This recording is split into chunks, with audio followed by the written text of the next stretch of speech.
So, whether we like it or not, artificial intelligence is here to stay, and it has invaded the workplace. A new study from LinkedIn finds 44% of employees say their company expects them to use AI. At the same time, 3/4 of professionals in the U.S. believe trusted human insight is irreplaceable. So how do we strike the balance between working with the technology and showcasing our own uniquely human skills? Yeah. LinkedIn's career expert, Catherine Fisher, is here to shed some light on this tricky subject. So, Catherine, please help us. Because a lot of people see AI as the quote-unquote, I mean, not everyone, right? It's like the enemy to the workforce, right? People are worried about being replaced by AI. How are we now being expected to use AI in the workplace? Think of AI as a tool to help you in your job.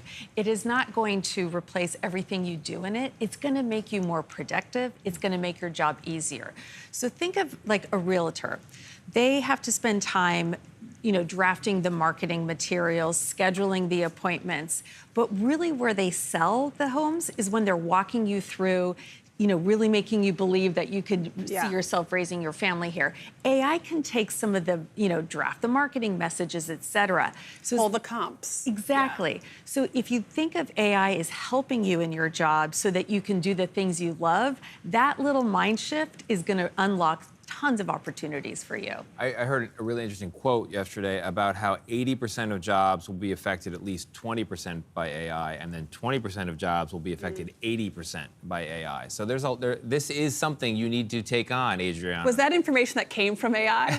Somebody asked ChatGPT what the likelihood of AI's impact was going to be? It was an NYU conference, I think. Humans. I don't know yes, humans are. But it raises the question of, I think you're right, you reframe it. Yeah. But if you're in one of those jobs that might be affected a lot, and you do feel like it could replace you, how do you deal with that? Yeah, well, what companies are looking for is that growth mindset and really helping the companies figure out how to leverage AI to be more productive in the workplace. So what you want to do is become AI literate. And there are some skills that are not replaceable: communication, leadership, et cetera. So, Copilot can help you summarize notes from a meeting, but what you bring to the table is you understand how your boss likes to receive information or just nuances of the business that AI can't replace.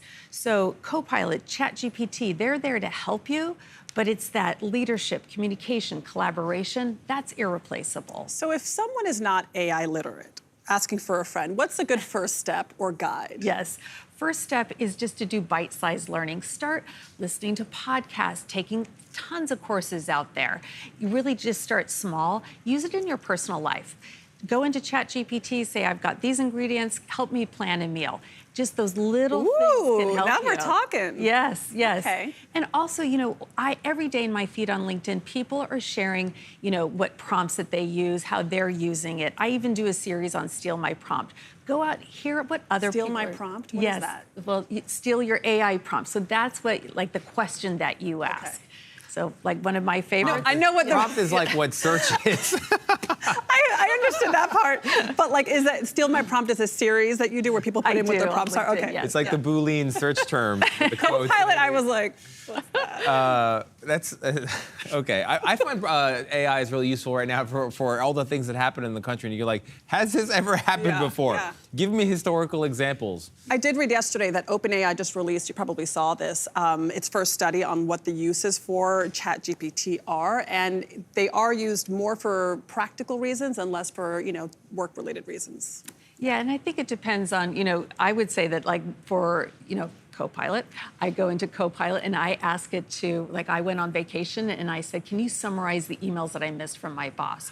Or I was told once that I wrote something that sounded too corporate-y. I said, can you make this sound more human? And it wasn't a final draft, it just... But Catherine, that's the thing, you are a human. Yes. How you're asking a machine to make something sound more human. Yeah.